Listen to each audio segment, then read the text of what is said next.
The Nigerian government's efforts to finance its 2024 budget deficit continue to raise its debt load to new levels. 134.3 trillion naira is the latest figure.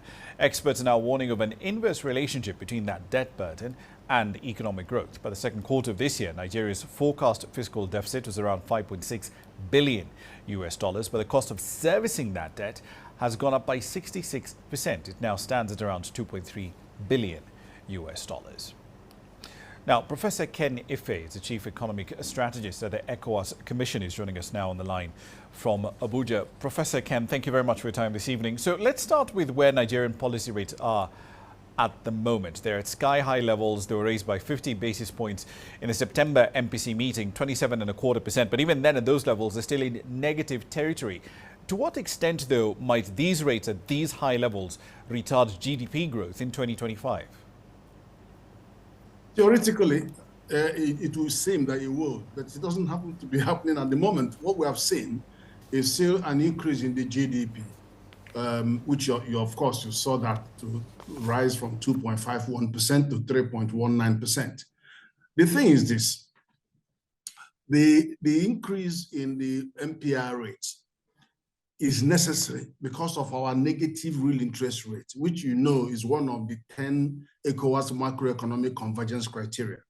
Single-digit interest rate, real positive interest rate, then 4% GDP, deficit to GDP ratio. So all those GDP ratio, 40%. So all of those 10 macroeconomic parameters, that's just one of them. So what happens is that when you have a negative real interest rate, then the tendency, because that is relative to the MPR rate, which is 27.25, and inflation, which is just around 30%. So you have to continue to close that gap, and then at the same time, push inflation down. So the reason is that when you are doing that, as they are doing, we have excess liquidity. The ways and means poured in over 33 trillion naira into circulation. So that excess liquidity, you needed to gradually increase the rate to suck out that liquidity. And of course, that means you are giving a higher rate to the treasury bills and some of these instruments to enable the domestic people to buy, and enable the banks to buy. Open market operation for central banks is also going up to enable them to suck away the oxygen from those. But at the same time, sending signal to transfer to foreign portfolio investment to come in. And if you notice, the foreign portfolio investment has gone up over 100%, in some cases 1,000%.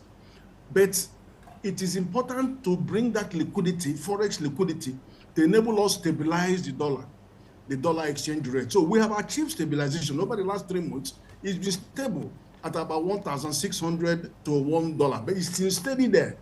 And what then happens is that while that is bringing in temporary relief and stabilizing the dollar, we are having an increase in revenue from oil export, which is now ramping up. And 2 days ago, they launched 1 million barrel per day extra.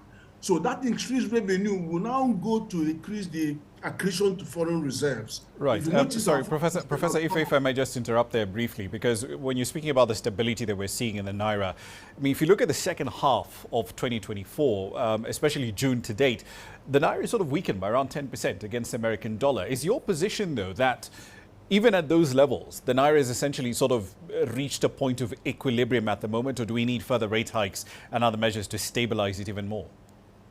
No, what I'm saying that it has reached some temporary equilibrium. Look, let me tell you the features about the equilibrium. There are two parallel rates, the federal government rates and then the unofficial rates. There's convergence. They're all at the same now, which is very critical, because with that, you maintain that because there is a steady inflow of foreign portfolio investment, not direct investment.